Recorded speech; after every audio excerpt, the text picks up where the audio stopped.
Bismillahirrahmanirrahim. Oke, Assalamualaikum warahmatullahi wabarakatuh. Alhamdulillah wassalatu wassalamu ala Rasulillah. Segala puji dan puja kehadirat Allah Subhanahu wa taala, juga selawat dan taslim kepada Nabi besar Muhammad sallallahu alaihi wa ala alihi wa sahbihi wasallam. Oke, kita masuk ke materi ceramah kita ya. Kita akan bahas Bapak Ibu sekalian materi malam ini, dan kemungkinan besar kalau tidak selesai kita akan lanjut di sesi kedua kita di Mekah nanti. Ya.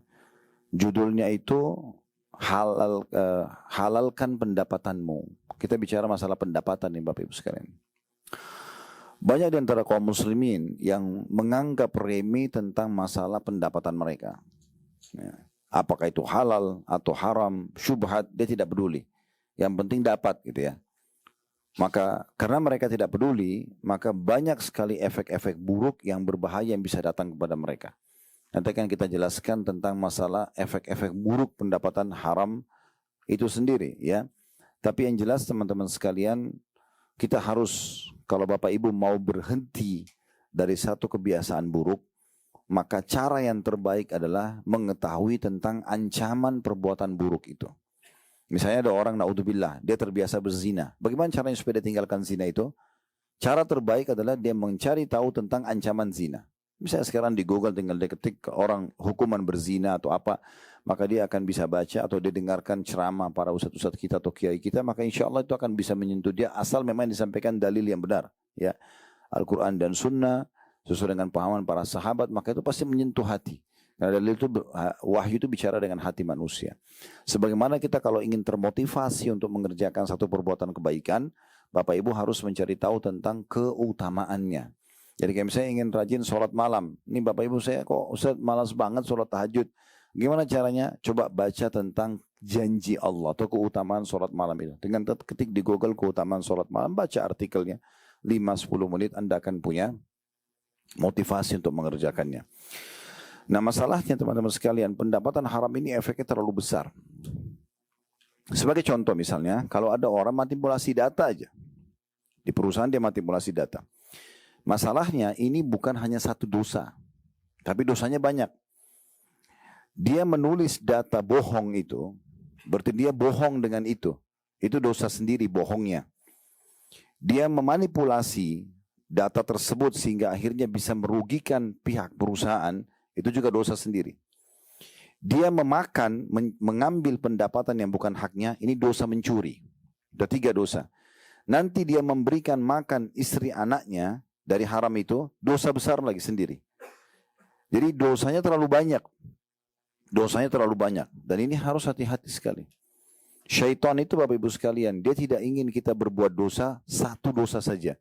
Walaupun awalnya targetnya satu dosa. Misalnya contoh berzina. Digodalah kita supaya tergoda dengan lawan jenis untuk berzina misalnya. Tapi Bapak Ibu jangan berpikir kalau berhasil kita terjerumus dalam jerat zina itu, lalu syaitan akan tinggalkan kita. Tidak. Dia akan datangkan dosa-dosa yang lain di zina itu. Misalnya dengan malah melakukan ya pembunuhan misalnya setelahnya karena ketakutan nanti kalau zinanya ketahuan, aborsi misalnya, gitu kan? Atau terbuka pintu zina sama orang-orang lain. Karena dia sudah tahu zina ini begini rasanya, oke dia zina lagi sama pelacur lain atau laki-laki lain dan seterusnya. Jadi rentetannya terlalu banyak. Dan biasanya satu dosa ini saudara sama yang lainnya. Orang kalau sudah buka pintu zina, itu buka pintu khamr sangat terbuka. Minuman keras, narkotika terbuka. Ya, saling bunuh-membunuh. Coba lihat orang-orang yang masuk diskotik gitu. Ya kan? Pasti dia temannya itu pelacur, minuman keras, berantem. Itu umum-umum gitu. Sampai kita sering dengar berantem, ada yang terbunuh dan segala macam. Atau mereka mati, bunuh diri. Ya, setelah dalam kondisi mabuk. Nah, ini kan semua banyak rentetannya. Sebagaimana juga amal soleh itu punya banyak saudara-saudara. Kalau teman-teman umrah begini, rentetannya banyak. Sholat dapat, zikir dapat, doa dapat, segala macam dapat. Yang begitu. Ya. Makanya Urwah bin Zubair rahimahullah, seorang ulama tabi'in yang masyhur, beliau mengatakan, kalau kamu melihat satu perbuatan baik dari seseorang, maka bersangka baiklah pada dia. Misalnya orang itu sholat 5 waktu on time, sangka baiklah dengan dia. Karena sholatnya itu punya saudara-saudara yang lain. Pasti punya zikir, punya puasa, punya bakti sama orang tua. Biasanya begitu. Tapi kalau ada seseorang terlihat padanya satu perbuatan buruk, dia manipulasi data, dia berbohong, dia apalah, maka pastikan itu juga punya saudara-saudara, gitu kan? Yang pasti walaupun kita tidak tahu ada pada diri orang tersebut. Nah seperti itulah, ya. Kalau teman-teman begitu ketemu dengan seseorang, tiba-tiba langsung dia nasihatin kita kebaikan untuk rajin ibadah, untuk sedekah, untuk umroh, untuk haji, maka pastikan orang ini ada kebaikannya yang lain. Tapi kalau ada orang baru ketemu, sudah ngajak kita untuk manipulasi data, untuk bohong, itu berarti banyak keburukan orang seperti ini. Ya.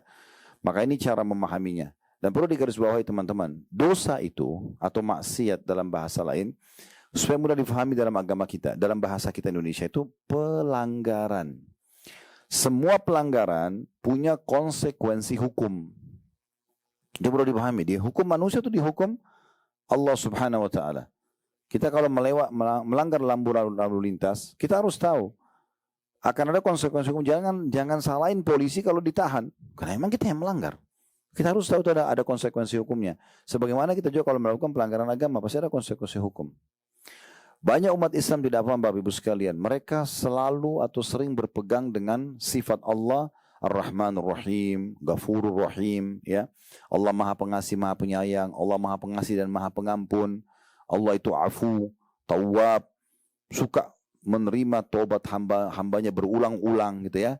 Mereka berpegang dengan itu dan mereka melupakan sifat Allah yang lain yaitu Syadidul Iqab, berat hukumannya.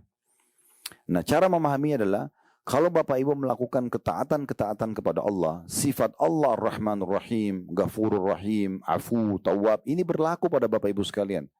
Karena kita sedang melakukan ketaatan. Kita pantas mendapatkan kasih sayang Allah, pengampunan Allah. Itu penting digarisbawahi, ya. Tapi kalau orang terus melakukan ugal-ugalan, pelanggaran, kemaksiatan, lalu berpegang pada Rahmanur Rahim, ini keliru. Bukan pada tempatnya. Kenapa kamu tidak tobat dari zina kamu? Ya Allah kan Maha Pengasih. Ini keliru. Di saat itu, dia harus berpegang pada sifat Allah yang lainnya. Itu Syadidul Iqab. Allah berat hukumannya. Allah berat hukumannya. Hati-hati teman-teman sekalian. Allah itu kalau sudah memberi rezeki pada seseorang, innallaha yarzuqu man yasha' bighairi hisab. Allah memberikan rezeki tanpa hisab. Kita minta satu anak, mungkin Allah tidak kasih satu anak, Allah kasih sekian. Mungkin dikasih kesehatan, dikasih kebahagiaan, dikasih harta. Banyak Allah kasih. Satu kita minta Allah kasih banyak. Sama kalau kita melakukan perbuatan dosa. Hukuman Allah itu berat juga. Ya. Jadi bukan berarti kita bohong sekali. Misalnya 1 detik, 2 detik kita bohong. Enggak, saya enggak lakukan kok. Lalu dihukum 1 detik. Enggak. Bisa saja kita sebulan sakit, setahun sakit. Hukumannya lebih berat daripada perbuatannya. Semua perintah agama itu dianjurkan untuk dipelajari, untuk dikerjakan. Semua pelanggaran dalam agama dipelajari untuk dihindari. Bapak Ibu nggak perlu bilang begini, babi itu haram, saya mau coba dulu rasanya gimana. Nggak perlu kita coba rasanya, karena sudah diharamkan, sudah dilarang. Sama kalau di alam manusia, lampu merah, lampu lintas, langgar aja deh. Nanti aja kita lihat kalau sudah ditangkap, ini keliru ini, orang yang tidak benar gitu ya. Harusnya dia tidak usah, dia sudah tahu konsekuensinya akan dihukum begitu, kenapa harus dilakukan, misal. Nah seperti itu juga dalam agama Bapak Ibu sekalian, harus betul difahami. Kenapa masih banyak orang buka-buka pintu-pintu dosa? Karena mereka pikir ini Allah Rahim, Allah Maha Pengasih, nggak apa-apa deh, gampang, nanti aja taubatnya, gitu kan? Nanti gampang minta maaf. Ada bukan orang saya pernah dengar di negara kita bilang, kenapa kamu ditegur sama teman? Kenapa kamu ini selalu caci maki orang itu, gibah orang itu? Gampang nanti kalau Lebaran sekalian dirapel minta maafnya. Gimana caranya? Kalau dia masih hidup, kalau dia tidak hidup, tidak sempat minta maaf bagaimana? Makanya Nabi SAW mengingatkan para sahabatnya, siapapun yang punya permasalahan dengan saudaranya di dunia ini, maka segera selesaikan sebelum datang maksudnya hari kiamat, tidak ada lagi berlaku dirham dan dinar. Jadi nggak boleh kita main-main. Lalu para sahabat mengatakannya Rasulullah, ada apa di sana nanti? Kalau tidak ada dirham dan dinar, kata Nabi SAW, nah maksudnya tidak lagi negosiasi dengan uang. Di dunia kalau kita pernah caci maki orang, maafin saya ya. Enggak, saya enggak mau maafin kecuali kau bayar saya 1 juta. Kita bisa kasih duit, selesai. Tapi di akhirat enggak bisa. Kata para sahabatnya Rasulullah, nanti di akhirat apa? Kata Nabi SAW, pahalamu atau dosa dia? Itu bayarannya. Sholat kamu, puasa kamu. Kalau enggak cukup, diambil dosa dia, dibebankan pada kamu. Orang yang zina, orang yang riba, kita yang tanggung dosanya. Ini kan berat. Ya. Oleh karena itu teman-teman sekalian, hati-hati sekali. Nah, salah satu yang paling penting untuk diperhatikan dalam masalah urusan kita ini adalah pendapatan harta. Makanya ada hadits Nabi SAW yang berbunyi, tidak akan beranjak kaki seorang hamba hari kiamat sampai ditanya 4. Ke surga atau ke neraka? Pasti ditanya dulu 4 ini. Lolos baru masuk ke surga. Dia masuk neraka pun seperti orang kafir, tetap ditanya 4 hal ini. Tentang umurnya, di mana dia habiskan masa mudanya, dia pakai untuk apa, ilmu dia sudah amalkan atau belum. Dan yang penting adalah hartanya. Harta ditanya 2. Dari mana sumbernya, kemana dia keluarkan. 2 poin ini. Kata para ulama, satu-satunya yang ditanya 2 ini hanya harta. Kalau umur cuma ditanya, di mana kau habiskan, selesai. Ilmu kamu sudah amalkan, itu saja. Tetapi kalau harta, dari mana sumbernya, kemana dikeluarkan. Oleh karena itu ulama mengatakan pendapatan itu dibagi menjadi 4. Yang terbaik, sumbernya halal, dikeluarkan pada yang halal. Misalnya teman-teman cari sumber halal, bisnis kerja di sebuah lembaga, punya income halal. Dikeluarkan pada halal, biaya diri sendiri, biaya keluarga, sedekah, bangun masjid, segala macam, bantu orang tua, silaturahim keluarga. Ini orang yang paling baik, sumbernya halal, keluar pada halal. Yang kedua, setengah dapat pahala, setengah dapat dosa. Sumbernya sudah halal, gaji dari hasil kerja keras dia atau bisnis dia, tapi dipakai berzina, dipakai mabuk, dipakai judi, setengah dapat pahala, setengah dapat dosa. Golongan ketiga, dua-duanya jadi dosa. Padahal sebenarnya sebagainya dipakai untuk kebaikan, yaitu sumber haram dari manipulasi data, dari judi, dari korupsi dan segala macam, sumbernya haram, dipakai untuk kebaikan. Untuk bakti sama orang tua, biaya keluarga, untuk haji dan umroh. Ini dua-duanya dosa. Makanya Nabi SAW mengatakan sumber haram itu tidak akan menambah kecuali dosa bagi si pemiliknya gitu ya. Nanti akan kita jelaskan efek-efeknya cukup banyak insya Allah. Yang keempat yang paling buruk, sumbernya haram, keluar pada haram. Hasil mencuri dan korupsi dipakai zina, dipakai judi. Ini orang yang paling buruk. Juga saya ingin perbaiki di awal materi kita teman-teman sekalian. Coba kalau pernah dengar konsep ini atau ada dalam Bapak Ibu sekalian, hilangkan ya. Ada saya pernah dengar gitu, orang bilang. Dan saya tegur langsung. Bahasanya, dia sumber pendapatannya haram. Lalu dia mengatakan, yang haram aja susah apalagi yang halal. Gitu. Pernah dengar gak? Jadi seakan-akan kalau haram itu susah dan halal itu pasti lebih susah lagi. Ini konsep yang ngawur ini. Ya. Yang benar itu haram susah, tapi yang halal mudah. Kan itu. Orang kalau mau buat yang haram Bapak Ibu sekalian pasti dimulai dengan ketakutan-ketakutan. Misal orang mau berzina, orang mau mencuri, orang mau membunuh, pasti mulai dengan ketakutan. Itu sinyal dari Allah SWT supaya dia berhenti. Gitu ya. Tapi kalau orang mau berbuat kebaikan, melamar kerja, mau mulai bisnis, pasti tenang-tenang aja. Nggak ada masalah. Paling cuma kekhawatiran ini sukses nggak ya. Tapi dia tidak ada keraguan. Dia menawarkan proposalnya pada seorang investor misalnya, tidak ada keraguan untuk menyampaikan itu. Biasa-biasa aja gitu. Tapi kalau haram itu pasti diikuti dengan ketakutan-ketakutan. Gitu ya. Jadi nggak benar konsep yang mengatakan yang haram aja susah apalagi yang halal. Gitu ya. Ingat, sehebat apapun Bapak Ibu mengemas satu perbuatan maksiat, termasuk pendapatan haram, korupsinya, atau Anda melakukan perselingkuhan, perzinahan lalu disembunyikan, Allah akan buka. Ujung-ujungnya dia cuma bilang begini, kok bisa ya? Dia tidak sangka, dia sudah kemas tapi tetap bisa terbuka. Jawabannya pasti bisa. Karena Allah ala kulli syai'in qadir. Allah mampu mengerjakan apa yang Allah inginkan. Berapa banyak koruptor terbongkar, berapa banyak orang yang punya perbuatan haram tersembunyi dibongkar oleh Allah SWT. Bahkan kadang-kadang dengan sebab-sebab kecil. Oleh karena itu harus hati-hati. Dalam surah An-Nisa Allah mengatakan innallaha kana 'alaikum raqiba. Allah sangat mengawasi kalian. Jadi sangat ketat pengawasan kita ini. Dan juga dikatakan dalam tafsir ayat Al-Quran, lahum mu'aqibatun baina yadayhi wa min khalfi. Semua manusia itu punya malaikat yang selalu mengikutinya. Ya, selalu menjaganya dan mengikutinya. Ini kata Ibnu Katsir adalah menjaganya dan memberikannya kepada peringatan. Kalau dia mau buat dosa, jangan loh, nggak boleh. Kalau ada mau ketaatan, lakukan loh. Nah itu malaikat sering walaupun tidak nampak. Misal Bapak Ibu lihat, dari mana kita tahu malaikat itu ada di sekitar kita? Kalau kita dengar azan ada bisikan dalam hati, sholat. Lihat orang miskin, bantu. Nah gitu ya. Atau kita dengar ceramah, kita tersentuh. Itu semua malaikat yang menyentuhkan perasaan kita juga, itu ada campur tangan malaikat di situ. Nanti syaitan yang mengatakan, udahlah, enggak apa-apa, enggak usah. Sebagaimana hadis Nabi SAW, kalau seseorang bangun tengah malam, maka pendamping dari malaikat akan mengatakan, sholatlah. Biasa kan Bapak Ibu terkaget jam 3, jam 4, ada bisikan untuk sholat malam, ya.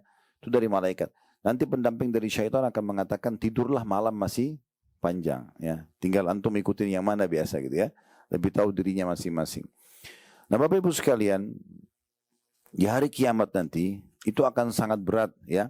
Oleh karena itu sebelum tiba permasalahan yang berat itu, ya, maka jangan melakukan sumber haram.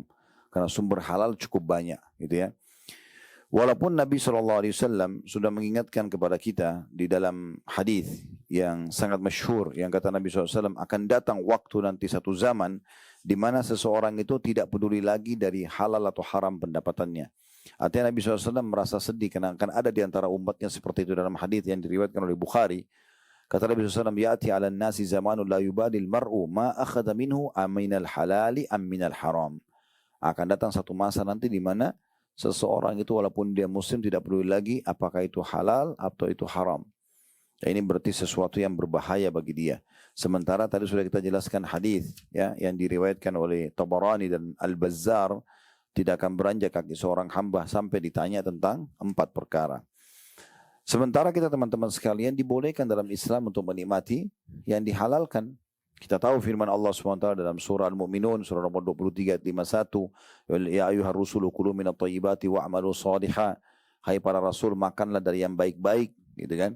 Dan berbuat amal saleh lah, buatlah baik-baik, kebaikan gitu ya. Juga bagaimana Allah katakan dalam surah Al-Baqarah, surah nomor 2 ayat 172. Ya alladzina amanu kulu min tayyibati ma razaqnakum. Hai orang beriman, makanlah dari baik-baik yang telah kami berikan rezeki buat kalian. Garis bawahi poin penting teman-teman sekalian. Halal jauh lebih banyak daripada yang haram. Saya ulangi lagi, yang halal jauh lebih baik daripada yang haram.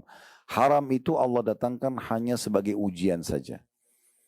Allah pada saat menciptakan kita, dan kita ini, tubuh kita ini membutuhkan protein hewani. Atau protein lah ya.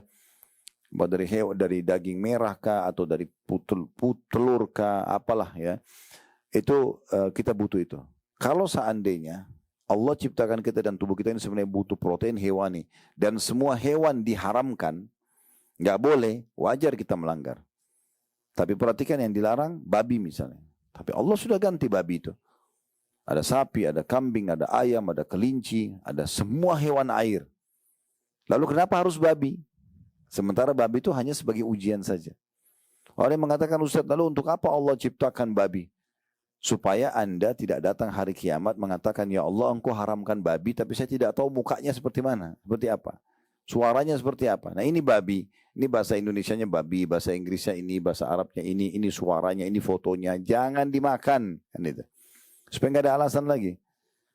Ditambah lagi penelitian ilmiah yang begitu luar biasa, cacing, pita lah, apalah, segala macam gitu ya. Sampai pernah ada seorang syekh di Damaskus, ibu kota Syria, berdebat dengan seorang pastor Katolik. Pastor ini mengatakan, kalian umat Islam mengharamkan babi, salah satu alasannya karena babi suka makan kotoran. Babi itu subhanallah kalau dikasih makanan enak sama kotoran manusia, dia pilih makan kotoran makanan manusia. Gitu. Kalian mengharamkan babi karena babi salah satunya makan kotoran. Sementara kalian makan ayam, ayam juga makan kotoran. Maka syekhnya menjawab dengan realita lapangan. Beliau bilang, saya akan jawab, tolong panitia datangkan 3 ekor babi sama 3 ekor ayam. 2 jantan, 1 betina. Ternyata ada karakter hewan teman-teman, itu juga bisa tertransfer ke kita. Kalau kita konsumsi dagingnya gitu ya.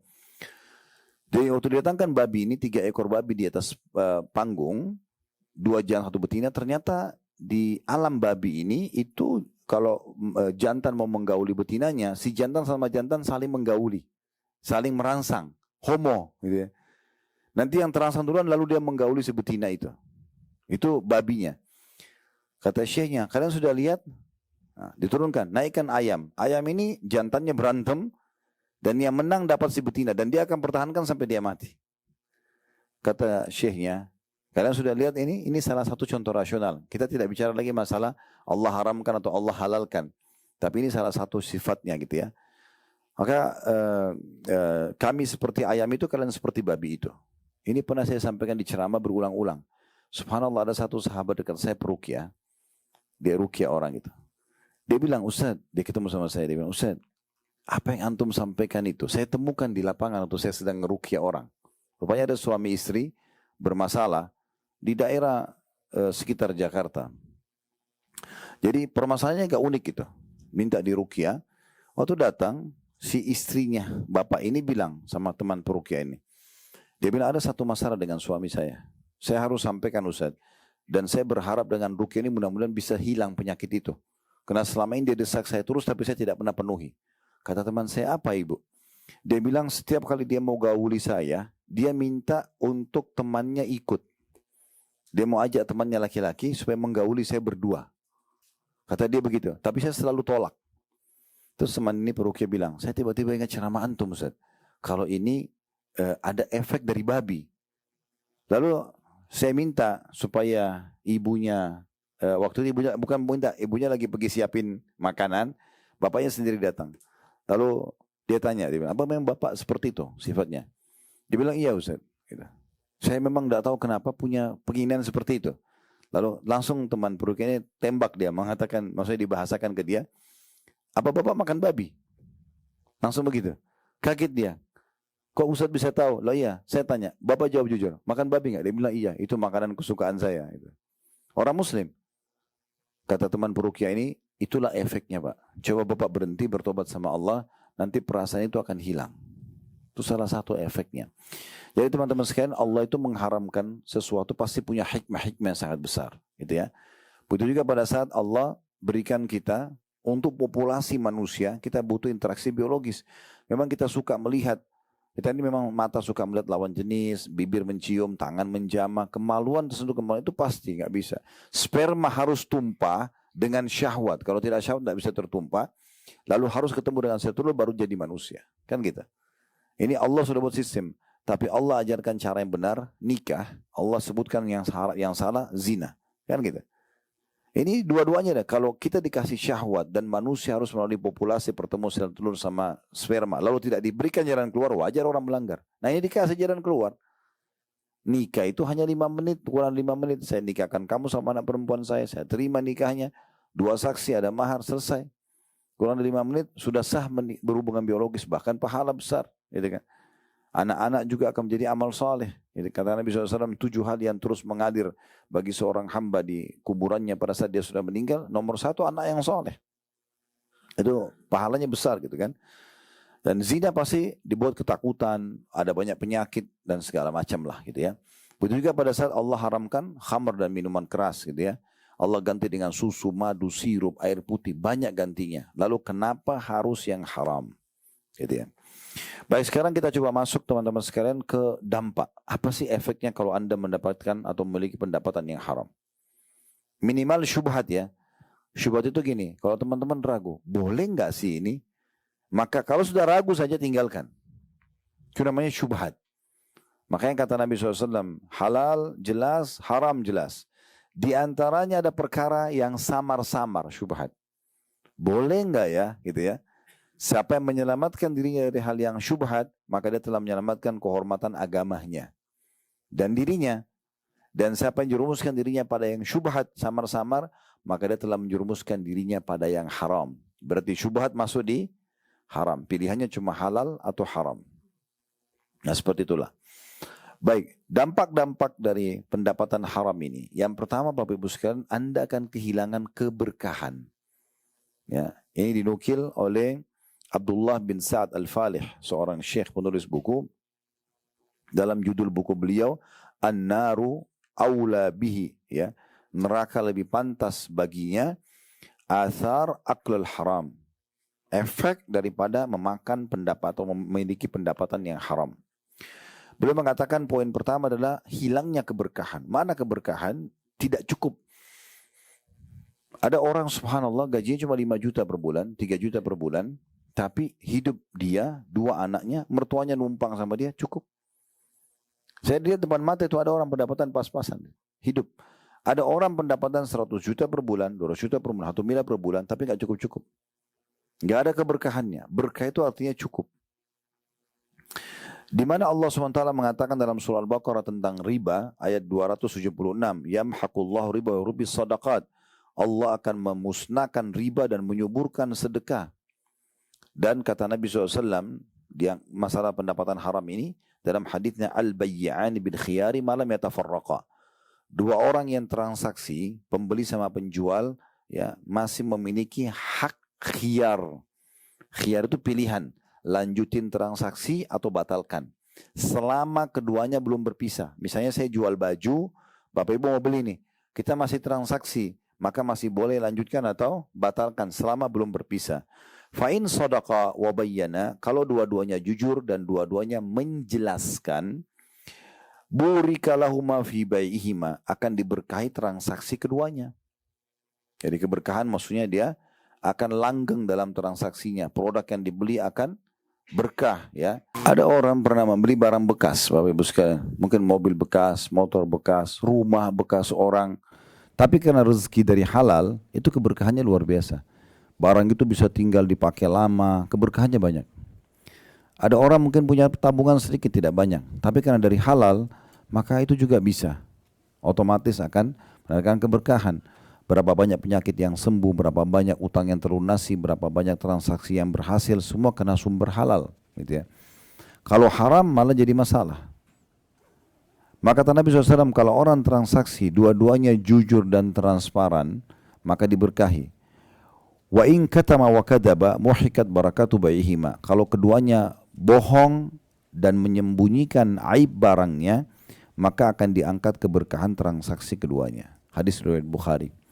Kalau teman-teman mau jual mobil, pernah tabrakan misalnya, dan sudah masuk bengkel, ditanya, pernah tabrakan? Jawab jujur, iya pernah tabrakan. Saya sudah masukin di bengkel, coba lihat bagian depan bawah sebelah kanan, udah selesai. Insya Allah itu akan terjadi transaksinya. Tapi kalau kita bilang enggak pernah tabrakan kok, bohong misalnya. Pastikan cuma diambil nomor telepon, habis itu selesai. Orang pergi, enggak jadi transaksi. Ini sudah janji dari Nabi SAW. Ya. Kata beliau, lihatlah saudaraku tentang akibat dusta dan bertransaksi dengan keharaman berupa riba, kecurangan dan selainnya. Sesungguhnya itu menghilangkan keberkahan. Siapa yang melakukan kecurangan dan menyembunyikan cacat barang karena menginginkan keuntungan lebih, maka ia dihukum dengan kebalikan tujuannya, yaitu hilang keberkahan harta yang diambilnya. Meskipun bertambah secara kuantitas, tapi tiada keberkahan di dalamnya atau kualitasnya. Atau didera musibah, petaka, penyakit, dan suatu peristiwa. Lalu ia membelanjakan harta tersebut untuk mengatasi musibah yang menimpanya. Namun jika jujur dan menjelaskan cacat barang serta tulus kepada saudaranya sama muslim, maka harga barang itu akan menjadi sedikit. Tapi Allah Ta'ala memberkahi harta tersebut. Banyak orang yang pada masa sekarang mengeluhkan sedikitnya keberkahan harta padahal hartanya banyak. Dan Nabi SAW mengatakan, al-halifu munafiqatun lis-sil'ati mumhikatun lil-barakah. Sumpah bohong untuk melariskan sebuah dagangan akan menghilangkan keberkahan, dalam hadis Bukhari. Saya pernah dengar cerita dari paman kandung saya, adik ayah saya, kebetulan beliau tinggal di Malaysia. Beliau bilang, saya kenal satu keluarga raja di sana, punya harta sangat banyak. Dia pernah kedatangan seseorang yang juga pengusaha dan mengatakan pada orang tersebut, saya punya proyek begini dan begitu. Ditawarkanlah proyek tersebut. Ternyata pemilik modal ini masih ragu, benar nggak sih gitu loh, ya. Karena orang beda negara, orang tidak kenal gitu ya. Kemudian orang yang sedang menawarkan proposal ini karena melihat ini si investor ini ragu, dia ambil Al-Quran lalu dia mengatakan, apakah anda yakin dengan ini? Dia sambil pegang Al-Quran. Lalu orang yang punya uang mengatakan, tentu saja. Dia bilang, yang mau pinjam uang ini, mau ajak investasi, saya bersumpah atas ini, maksudnya Al-Quran ini, kebenaran Al-Quran ini, kalau ini proposal saya benar. Karena dia bersumpah atas nama Allah dan menjadikan Al-Quran seakan-akan menjadi saksi gitu ya. Maka dikasih uang. Bulan pertama, bulan kedua bisa dikontak, bulan ketiga sudah hilang kontaknya. Setahun kemudian sudah nggak ada berita sama sekali, udah nggak ditahu alamatnya, sudah berubah semua nomor teleponnya, semua data-data dia yang dia berikan dari email segala macam sudah tidak sama sekali direspon. Subhanallah, kata paman saya, ini betul-betul terjadi. Tahun selanjutnya orang yang sama yang sudah mengambil uang ini, ya itu tiba-tiba ditemukan berada di satu negara, tepatnya di Singapura waktu itu, cuci darah, kena penyakit cuci darah, dan dia mengeluarkan biaya lebih besar daripada uang yang sudah dia tipu tadi. Kejadian yang lain juga itu pernah diceritakan oleh Profesor Dr. Ziyad Abadi pada saat Abdul Taufiq Akbar di Kota Makassar satu waktu, menceritakan tentang masalah pendapatan haram. Dia bilang banyak orang tidak sadar. Dia manipulasi data, dia zalimi pegawainya, dia tidak kasih haknya, pura-pura perusahaan rugi padahal sebenarnya tidak, atau apalah cara dia untuk supaya dia tetap bisa mengambil yang bukan haknya. Tanpa dia sadari dia memberikan makan istri anaknya. Terjadilah perselingkuhan dari istrinya. Terjadilah juga lahir dari sperma dia, pembunuh dia sendiri. Pernah dengar anak bunuh orang tua? Ya. Beliau mengatakan itu sering terjadi, itu salah satunya penyebabnya karena dari harta yang haram. Allah datangkan dari sperma dia, tumbuh besar dari harta haram yang jadi pembunuh dia dan mengambil harta tersebut. Dan sekian banyak contoh-contoh yang berhubungan dengan masalah ini. Oleh karena itu teman-teman sekalian, jujur dan apa adanya, keberkahan yang dibutuhkan. Kualitas akan mendatangkan kuantitas. Itu penting sekali, sebuah kaidah dasar. Ya. Sementara kuantitas belum tentu mendatangkan kualitas.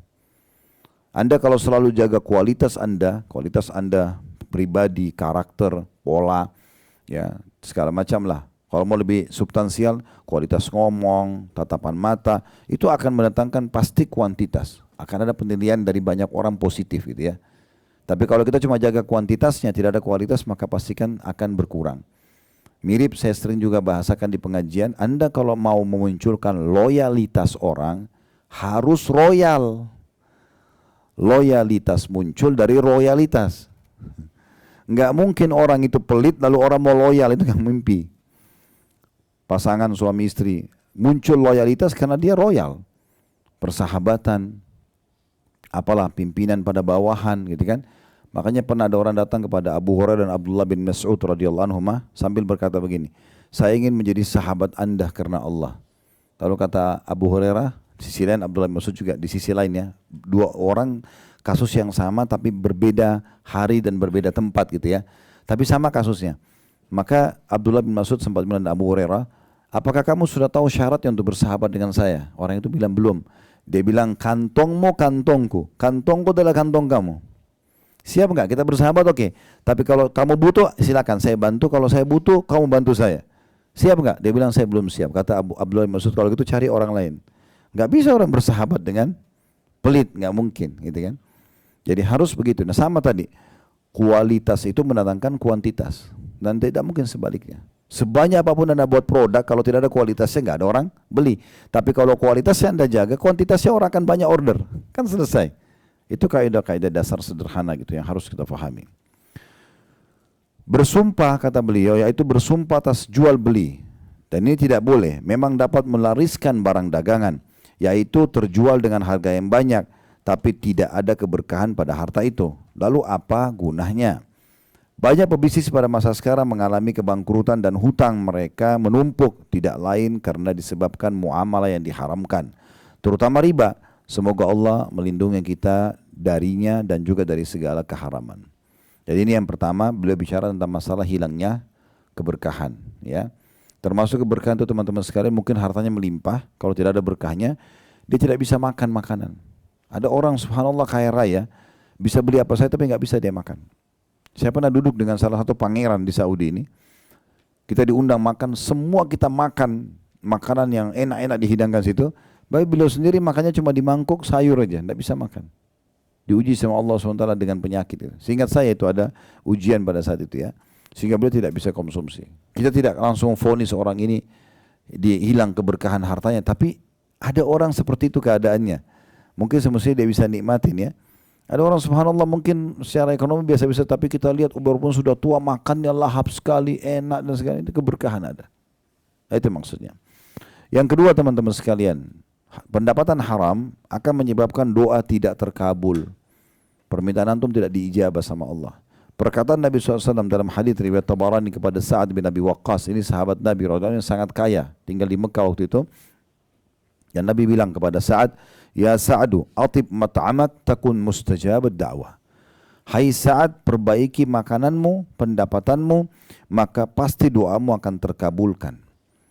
Di dalam riwayat lain, kata Nabi SAW mengisahkan tentang bahayanya pendapatan haram bisa membuat doa tidak diijabah. Wa qad dzakara rajulu yutilu safara ash'atha akbara yamuddu yadayhi ila sama'.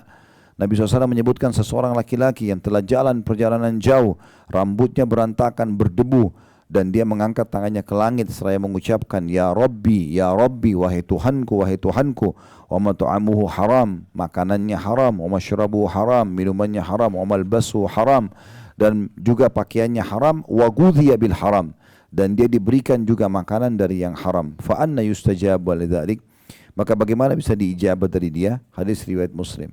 Mungkin teman-teman sudah faham potongan pertama hadis, yaitu makanan, minuman, pendapatan haram, gitu ya. Tidak boleh. Tapi yang di sini disebutkan juga di akhir, wa ghudhiya bil haram, dan dia juga diberikan dari makanan haram. Artinya kita harus kritis. Kalau seseorang mengirimkan kita makanan, Bapak Ibu sekalian, dan kita tidak tahu income-nya dari mana, boleh kita konsumsi. Tapi kalau kita sudah tahu orang itu misalnya dari pelacuran, dari riba, tidak boleh kita makan, tidak boleh kita terima. Karena kita sudah tahu sumbernya, itu nggak boleh. Kalau kita tidak tahu nggak ada masalah, hukumnya hukum umum. Nah itu penting untuk digarisbawahi ya. Dan di sini disebutkan oleh Syekh Sa'ad bin Wahf Al-Qahtan, salah satu penulis juga yang masyhur di Saudi ini, dia bilang dari hadits ini itu banyak sekali syarat-syarat diterimanya doa. Yang pertama, orang ini musafir, mustajab doa yang Nabi ceritakan ini. Yang kedua, dia mengangkat tangannya ke langit. Nabi SAW mengatakan dalam sebuah hadis bahwasanya Allah SWT pemalu, dan dia malu kalau hambanya mengangkat tangan ke langit kemudian dikembalikan sementara kosong, gitu kan.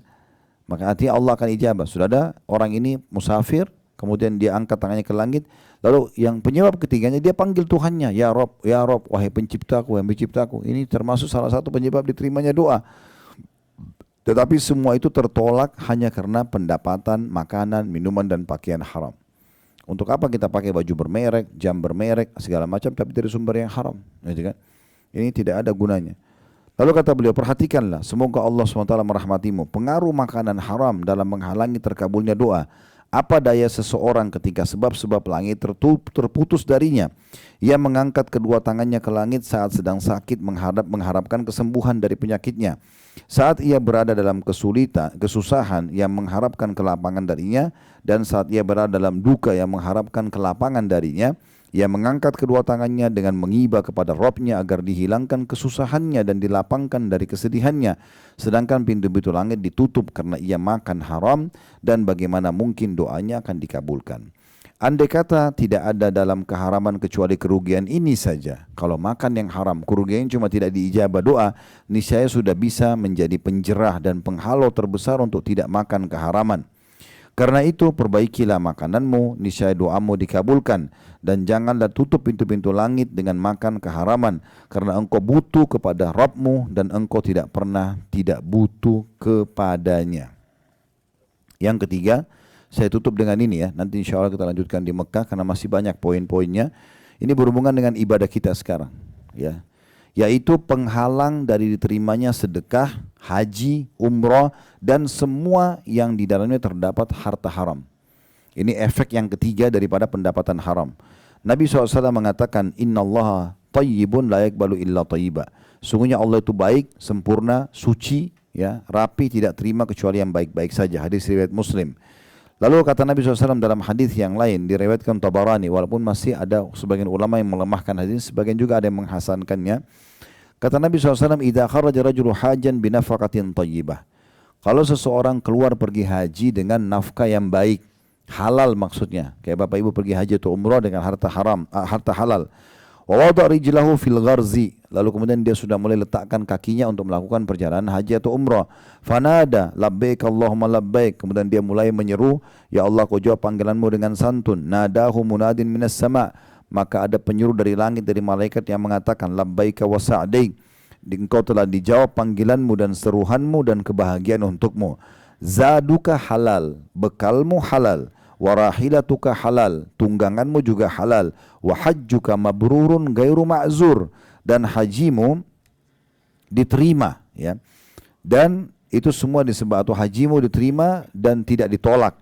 Wa idza kharaja bin nafaqatil khabitha, kalau dia keluar dengan nafkah yang haram, fa wada' rijlahu fil gharzi, lalu dia letakkan kakinya di, ya, jalan, mulai mau pergi haji atau umrah, fanada labbaik, lalu mulai dia menyeru, ya Allah aku jawab panggilanmu. Nadahu munadi minas sama', Lalu ada penyeru dari langit, malaikat mengatakan, la labbaika wala sa'dik.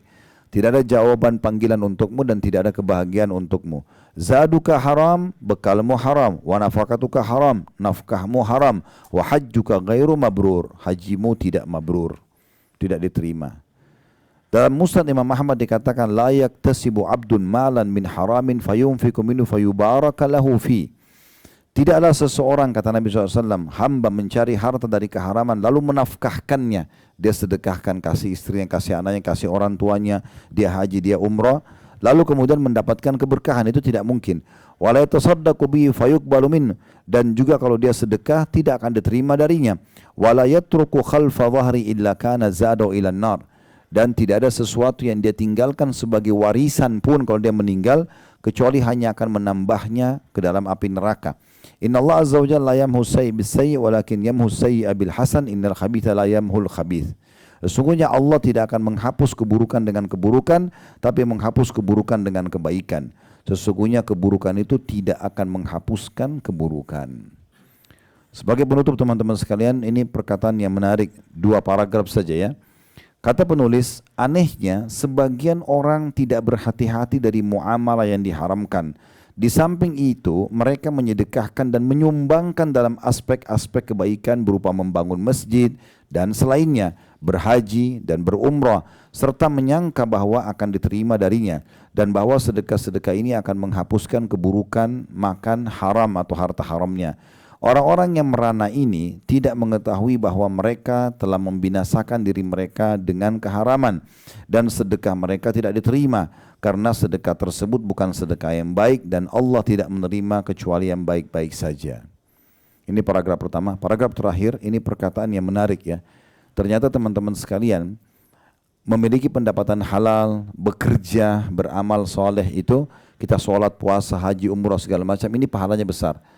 Tapi ada yang lebih besar dari itu, yaitu menolak sumber haram. Ternyata lebih besar daripada beramal soleh. Itu amal soleh juga.